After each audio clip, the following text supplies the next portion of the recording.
te disons merci, Seigneur Jésus. Nous te disons merci, Alléluia. Pour l'œuvre immense qu'accomplissent les missions africaines dans ton Église. Espère le Seigneur, sois fort et prends courage. Espère le Seigneur. L'espérance est contenue dans le cœur de chaque personne comme un désir et une attente du bien. Bien qu'en ne sachant pas de quoi demain sera fait. Aimés de Dieu, bienvenue dans cette émission et merci de votre fidélité à la SMA Togo TV. Nous avons l'honneur de recevoir un homme dont la vie est une véritable leçon de courage, de foi et de résilience. Après avoir vécu l'impensable, il est une lumière d'espoir qui l'incarne et il nous partagera ce témoignage dans cette émission. Chers internautes, préparez-vous car cette émission est un moment empreint de foi, de profondeur et d'inspiration.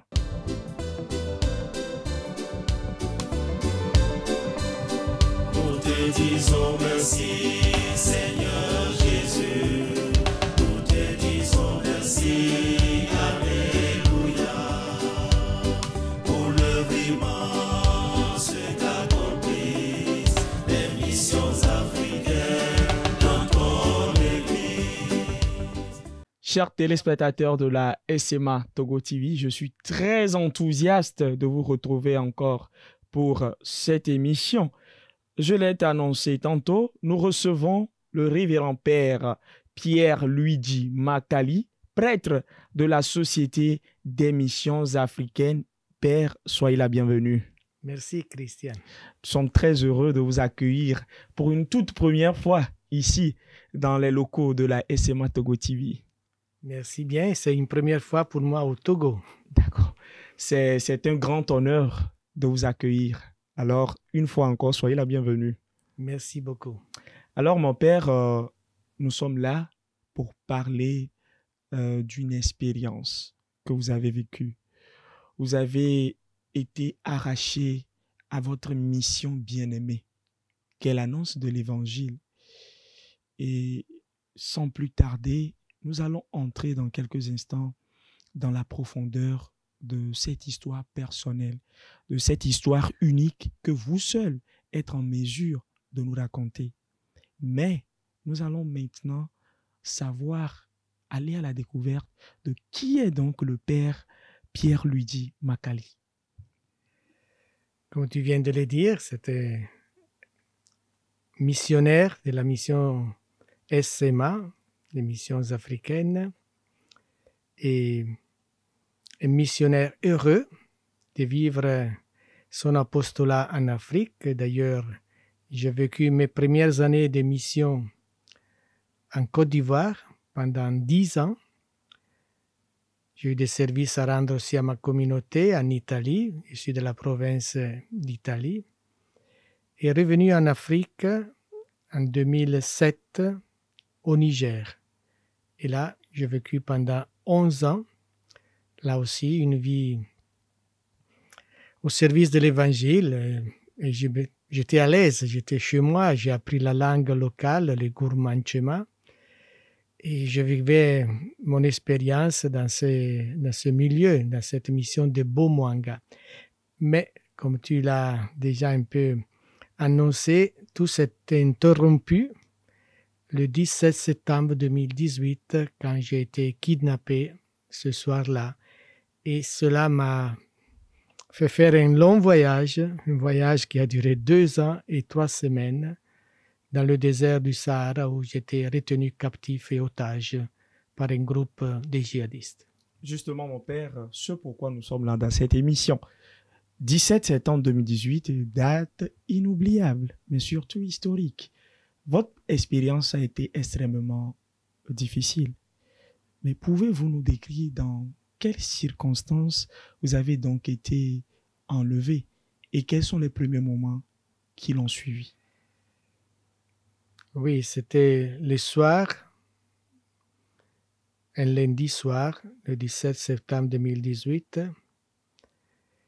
J'étais chez moi, vers 21h30. Je m'apprêtais déjà à aller au lit, mais je regardais la parole de Dieu que je devais le lendemain partager avec la communauté lors de la messe et au moment de l'évangile, je disais un petit message pour que les gens retiennent l'essentiel de cette parole à garder dans le cœur. Et c'est à ce moment-là que j'ai entendu des bruits vers la fenêtre de mon bureau et je demandais qui était là. Et après, je suis même sorti pour m'assurer s'il n'y avait pas des gens qui venaient pour un besoin à la mission. Ça arrivait même la nuit, des gens qui venaient. On avait un dépôt pharmacie qui venait chercher des médicaments ou une urgence envoyée par l'infirmier du village, du dispensaire. Mais la surprise fut grande quand, devant moi, j'ai réalisé qu'il y avait des hommes armés qui ont même tiré des coups de fusil en l'air et qui aussitôt m'ont entouré, ils m'ont ligoté les mains derrière le dos et tout s'est tellement vite passé. L'un d'eux a voulu dire un mot en gourmandchema, c'était ligi, qui veut dire en langue de l'argent. Donc j'ai supposé que c'était des voleurs. On est rentré, on a donné le portefeuille que j'avais dans mon petit sac. Pas grand-chose en vérité, mais j'ai dit c'est tout ce que j'ai. Et après, voilà, ils m'ont aussitôt poussé dehors et des motos étaient là à la sortie du village qui m'attendaient et ils m'ont bandé, ils m'ont mis sur une moto et on est parti pour un voyage. Sincèrement, j'aurais jamais pensé que c'était un voyage si long, de 2 ans et plus. Alors mon père, voyage de 2 ans. Durant ces 2 années de captivité, quelles sont ces épreuves auxquelles vous avez dû faire face tant sur le plan spirituel et sur le plan physique? Je me rappelle que déjà le premier soir, quand on a fait ce long voyage dans la brousse, on ne suivait pas la piste ordinaire, on allait à travers des champs et des lieux vraiment non habités. Une fois arrêté, je demandais, mais qui êtes-vous? Que voulez-vous? C'est là qu'ils m'ont dit, appelle-nous terroristes, djihadistes, tout est bon. Et c'est à ce moment que j'ai réalisé que ce n'était pas des voleurs, mais c'était une affaire bien plus grave. Et je crois que la chose la plus difficile que j'ai endurée, c'était de vivre disons, tout le temps en plein air. Jamais une tente, jamais une maison, jamais un lieu, un abri. Mais on était exposé toujours au vent, au soleil. On avait juste un petit repère sur la tête pour que je ne sois pas vraiment sous le soleil. Mais peut-être le moment le plus difficile, qui était physique et spirituel à la fois, c'était quand le 5 octobre 2018, après 17 jours de cette traversée en moto qui m'a amené depuis le Niger à travers le Burkina et on est arrivé au Mali, un jeune s'est approché de moi avec une chaîne en fer.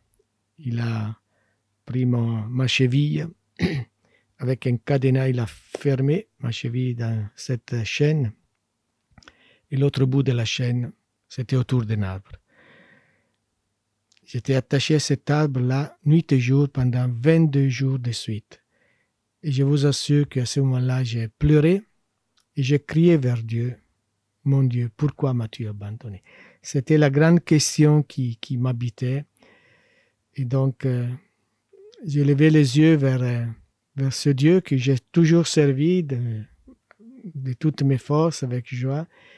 Et maintenant, je vivais cette expérience de d'enfermement, d'enchaînement. Là, c'était un moment vraiment dur qui s'est répété après dans le temps parce que le voyage a continué après en voiture. On m'a emmené dans les dunes des sables, dans le désert du Sahara, et pendant 6 mois, seul, avec tout juste un petit groupe de jeunes qui me gardaient tout le temps avec leur Kalachnikov. Et cette solitude, ce silence, était le moment le plus dur à endurer de cette expérience. Père lui dit, comment avez-vous réussi à garder l'espoir et la foi dans de telles situations difficiles? C'était difficile et tu cherches de toute manière de trouver un sens. Et je te dis une chose qui peut-être peut paraître un peu bizarre, mais mon espoir venait des étoiles. Tous les soirs, je contemplais ce ciel étoilé du désert. C'est vraiment une coupole d'étoiles. De l'horizon plus bas à l'autre, c'est plein d'étoiles. Et sous ce ciel étoilé, je ne pouvais pas m'empêcher de prier le psaume 8 qui dit « Si je regarde le ciel, la lune et les étoiles que tu fixas, qu'est-ce que l'homme pour que tu penses à lui? Un fils d'homme pour que tu en prennes souci. » Voilà, moi j'étais ce petit homme dans ce océan de sable. Et pourtant, sur moi, il y avait le regard du Créateur que je contemplais à travers les étoiles. Voilà, je terminais ma journée toujours en disant « Espérons demain. » Cette journée est passée. Demain, si le Seigneur veut, c'est un autre jour. Un petit pas encore, peut-être vers cette sortie. C'était mon espoir qui m'habitait tous les soirs. Et c'était ma prière qui m'accompagnait la nuit comme le jour, comme le matin. Je me levais le matin très tôt. J'attendais le lever du soleil. Et ma première prière, c'était un grand soupir. Respirer la vie. Et je me disais, si une possibilité s'ouvrira un jour, je veux y être. C'était mon espoir. C'était votre espoir. Vous n'étiez pas seul dans cette épreuve. La communauté de la Société des missions africaines SMA de par le monde, ainsi que plusieurs chrétiens dans les 4 coins de l'horizon ont milité, prié pour votre libération. Comment avez-vous ressenti cela à distance? Je ne le savais pas. Je l'ai découvert après ma libération et je rends grâce à tout ce monde. Et je crois bien qu'aujourd'hui, je peux dire que je suis un fruit de la prière, de bien des frères, d'amis et des personnes qui ont soutenu ce temps de preuve par la prière. Je pourrais dire, c'est une question que d'autres amis m'ont posée, si j'avais ressenti quelque sorte un peu leur soutien, leur prière. Alors, je raconte cet épisode. Un soir, dans ce désert, je contemplais une éclipse de lune. Je remarquais qu'il y avait une petite tache sur la lune qui progressait au fur et à mesure. C'est l'ombre de la Terre qui était reflétée sur la lune. Et elle augmentait au fur et à mesure. Et j'ai vu que cette ombre a gagné sur la lune. Et j'attendais de voir si c'était une éclipse totale. À un certain moment, il y avait cette ombre qui, on pourrait dire, montrait cette lune qui était terrassée, les dos par terre. Mais, minute après minute, j'ai vu que la lumière regagnait sur l'ombre. Et je gardais cette image. Je l'ai même décrit dans le livre que j'ai écrit, parce que ça m'a donné de l'espoir. Ça me dit, parfois, l'ombre du mal, les moments de découragement peuvent nous terrasser. Mais l'essentiel, c'est de se relever. Et je contemplais après cette lune qui est remontée haute dans le ciel avec toute sa lumière, sa splendeur. Et revenu à la maison, une personne m'a dit un jour, tu sais, moi je priais chaque jour pour toi, et quand je sortais, je regardais la lune, je me disais, le Père Luigi aussi est sous la même lune. Et donc j'envoyais à travers la lune mes pensées positives, ma prière. Voilà, peut-être c'était la prière Via Luna que moi je ressentis. Et en mettant ensemble ces deux épisodes, je me suis dit, ça m'a donné le courage de dire, ne te laisse pas aller, mais l'essentiel c'est de te relever. Donc, merci à tous ceux qui ont prié pour ma libération. Je suis un fruit de votre prière. Merci. Votre libération, mon père, a été un moment immense de joie. Et comment cela s'est passé? Racontez-nous un peu comment cela s'est passé et comment l'avez-vous vécu réellement? Voilà, c'était la joie de Pâques. Une joie que je garde dans mon cœur qui a été arrosée de larmes. C'était des larmes de résurrection. Quand j'ai pu donner mon accolade à ma grande sœur qui est venue à Rome m'accueillir et après son fils, mon neveu André, il m'a tellement serré dans ses bras que je dirais, il a essoré tout mon corps et il débordait des larmes. Je ne pensais pas d'en avoir encore. J'en ai tellement versé dans ce désert.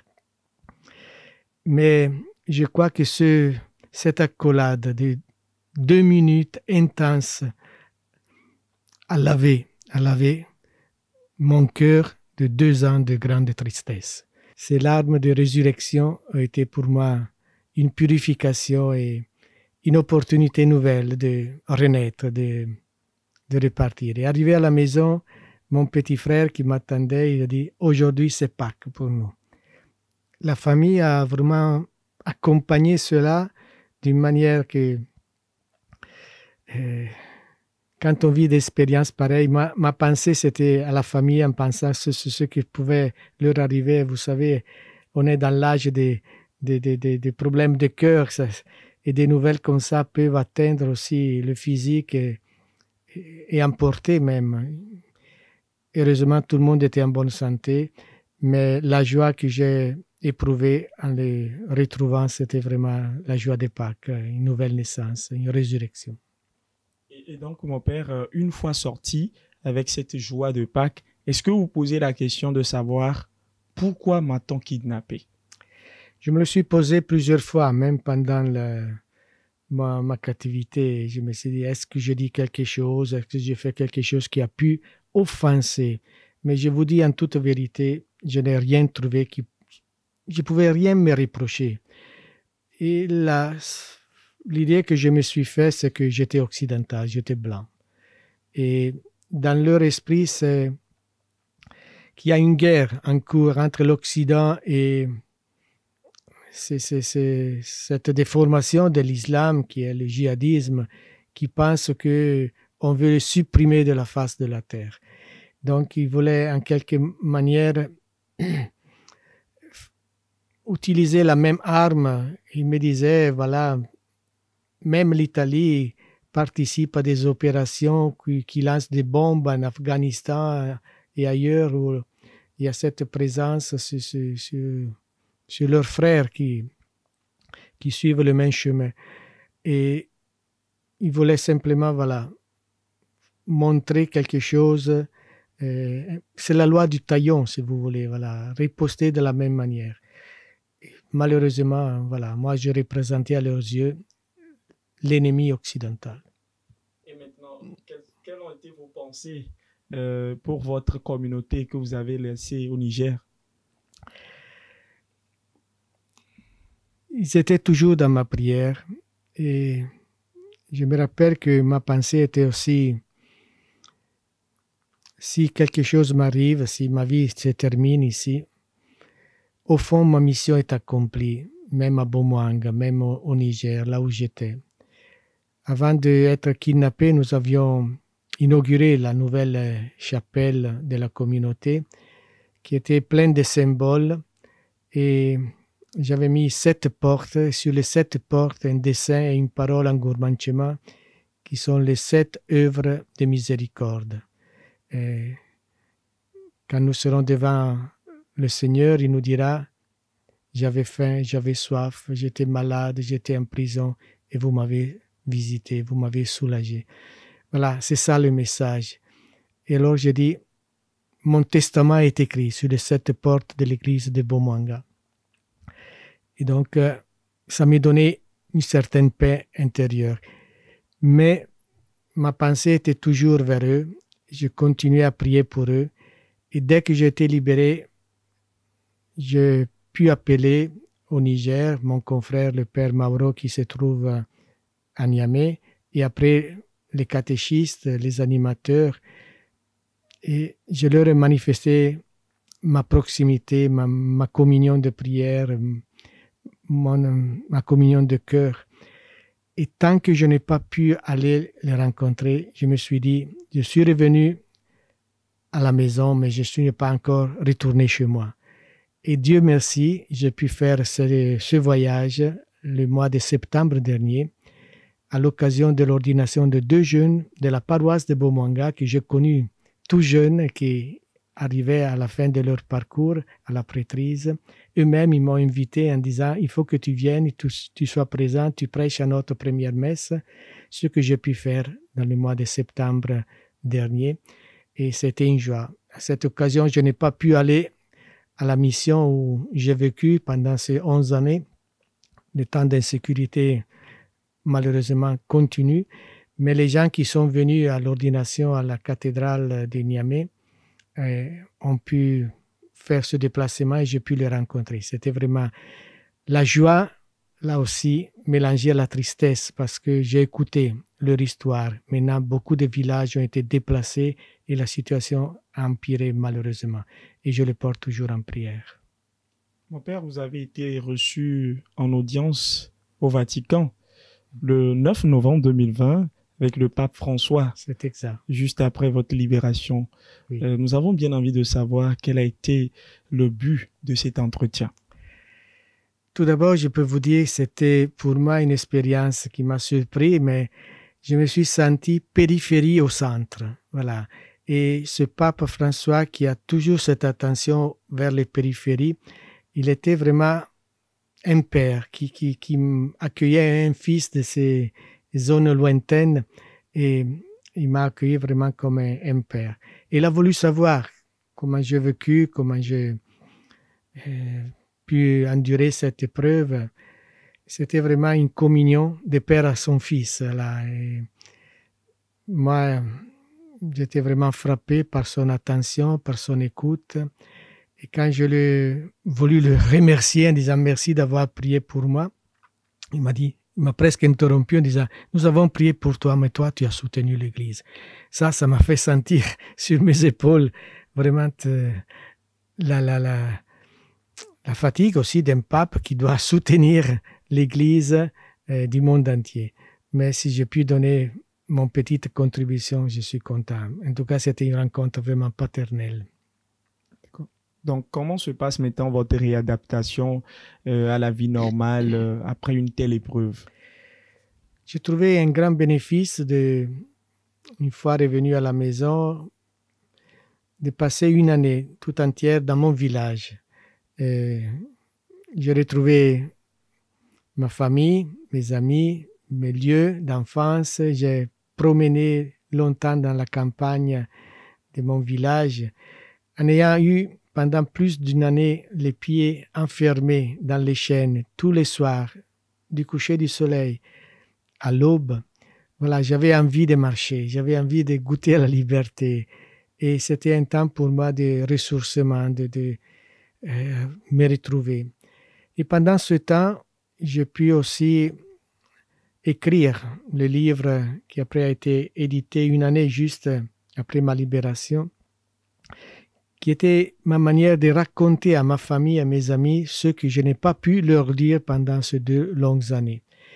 Et c'est à ce moment-là que j'ai pu retrouver mon calme, retrouver mes esprits et goûter à la liberté et recommencer, repartir. C'était ma manière de retrouver la vie. Père, vous venez de parler du livre que vous avez écrit, Oui. titré « Chaîne de liberté, prisonnier du Sahel ». Qu'est-ce qu'on peut retrouver concrètement dans ce livre? Déjà, le titre peut être un paradoxe parce qu'on parle de chaîne et liberté.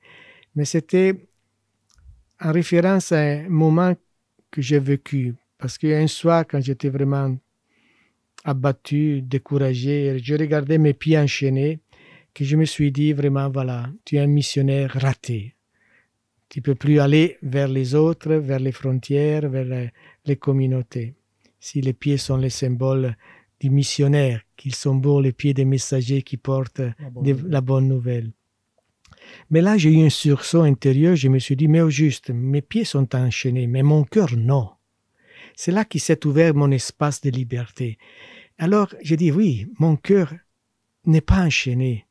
Alors, j'ai découvert la prière du cœur et j'ai commencé à marcher avec le cœur. J'allais sur les pistes dans les communautés que j'ai citées dans ma prière et je me trouvais dans les mêmes lieux. Donc, j'ai appris à soutenir l'Église et la mission et les missionnaires par cette manière différente.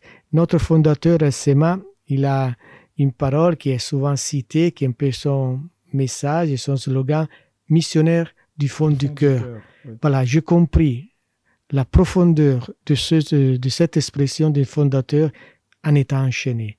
Mon cœur était libre et mon cœur a marché. Mon cœur a soutenu la mission et je continue à le faire maintenant en pensant tout spécialement à tous les otages et à tous les missionnaires qui sont captifs à cause de l'Évangile, mais aussi ma prière est pour la paix, pour être aujourd'hui un témoin de la paix. Et au terme de cette expérience, quelle est maintenant votre vision de la mission au sein de la Société des missions africaines? Ce temps était pour moi un temps d'épreuve, de purification. Et je crois que ça m'a changé aussi.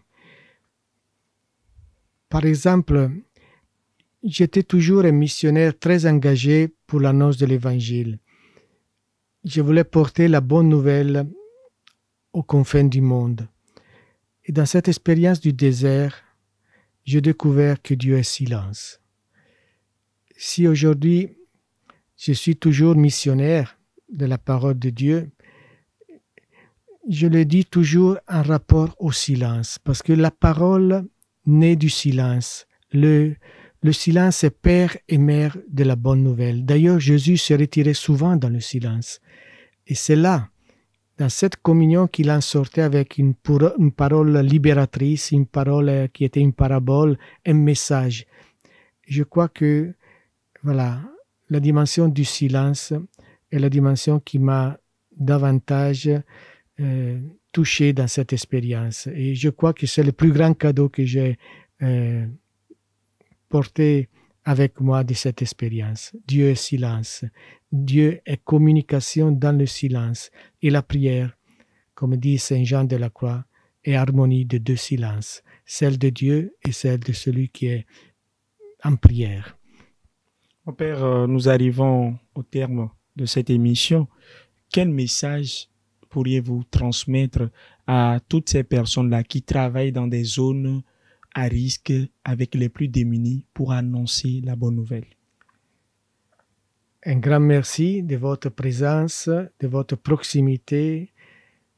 Être avec les gens dans leur souffrance, c'est notre mission. C'est de partager la vie de toute personne, de toute réalité, parce que Dieu est le Dieu avec nous. Et parfois, notre présence soutient nos gens qui souffrent dans ces milieux éloignés et d'insécurité. Merci d'être là, merci de témoigner de la proximité de Dieu. Et ma parole est d'être toujours ouvert. L'Église est née dans la persécution. Ce n'est pas quelque chose de nouveau. Et de la persécution, souvent, renaît d'une manière impensable auparavant la foi. Et je crois aussi que mes communautés que j'ai abandonnées, que j'ai laissées à cause de cette expérience, mais les contacts que j'ai par téléphone et par WhatsApp me disent c'est un temps difficile, mais nous sommes là, nous continuons, nous espérons. Et l'Église est à notre côté. Voilà, faire cette expérience de proximité permet, le jour viendra, que une nouvelle floraison de foi et d'espérance et d'évangile pourra se faire dans ces zones aujourd'hui qui souffrent. Merci, Père Luigi. Tout au long de cette émission, j'ai constaté que vous êtes en pleine forme, en bonne santé, vous vous exprimez bien, avec joie, avec passion, amour. C'est pour comprendre, est-ce que par après cette expérience, vous n'avez pas eu des séquelles au niveau de la santé? J'ai perdu 22 kilos pendant ce temps de captivité, mais les attentions des grandes sœurs et des amis ont fait que j'ai récupéré aussi vite. Mais je crois que c'est surtout cet amour. Quand j'étais isolé dans cette solitude, la chose plus lourde à porter, c'était ne pas pouvoir communiquer, ne pas pouvoir entrer en dialogue avec des personnes qui t'aiment. Et ça a été vraiment la chose plus dure à supporter. Maintenant, je me trouve entouré de beaucoup de personnes, communautés qui me font sentir cet amour, et cela, certainement, ça me nourrit dans le cœur, et je rends grâce à tout ce monde qui ont des attentions spéciales pour ma vie. Je suis en bonne santé, j'ai retrouvé tous mes esprits, je suis prêt à témoigner et à m'engager aujourd'hui d'une manière spéciale pour la paix. Dans ce monde trop divisé, plein de guerres, de violences, je suis et je veux être missionnaire de la paix. Missionnaire de la paix. Mon père, nous n'allons pas terminer cette émission sans que vous nous adressiez un mot de la part de la SMA Togo TV dans sa mission d'évangélisation. Quel mot pourriez-vous nous adresser? Un grand merci. Vous êtes sur les frontières parce que vous allez par les ondes dans les réalités les plus éloignées. Pensez-vous que j'ai fait un passage aussi à Radio Vatican pour la remercier parce que pendant ma captivité, j'ai pu capter, il m'avait donné une petite radio, les ondes de Radio Vatican, écouter la parole du pape, c'était la Pentecôte 2020, et ça m'a nourri. Et quand je dis cela aux gens de la radio, ils ont dit, mais en fait, c'était pas vers cette direction que les ondes étaient programmées, mais je ne sais pas si c'est l'Esprit Saint qui les a portées. Donc c'est pour dire que parfois, vous parlez de ce lieu, vous ne voyez pas, mais les ondes peuvent aller là dans des situations et donner du courage, donner de l'espoir. Et donc, merci pour ce travail que vous faites, surtout dans le domaine de l'évangélisation. Je crois qu'il y aura des oreilles quelque part qui pourront recevoir cette parole de force, de foi et d'espérance. Merci beaucoup. Nous étions en compagnie du révérend Père Pierre Luigi Makali de la Société des Missions Africaines qui a partagé avec nous un témoignage inspirant et riche, surtout empreint de foi. Nous rappelons que son livre « Les chaînes de liberté prisonniers du Sahel » sont disponibles au niveau du secrétariat de la province SMA du Togo pour toute personne qui souhaiterait bien s'acquérir de ce livre pour le lire davantage, pour comprendre cette expérience qu'a vécu le Père. Père, merci d'avoir répondu à notre invitation. Peut-être comme le dit en italien, molte grazie. Grazie. Merci mon Père. Et à vous, chers téléspectateurs, continuez toujours de vivre en espérance. Comme nous l'avons compris du message du Père, l'espérance ne déçoit pas. Soyons toujours confiants, quoi qu'il arrive. Remettons-nous à Dieu. Jusque-là, portez-vous bien et que la grâce de Dieu vous accompagne toujours. Au revoir.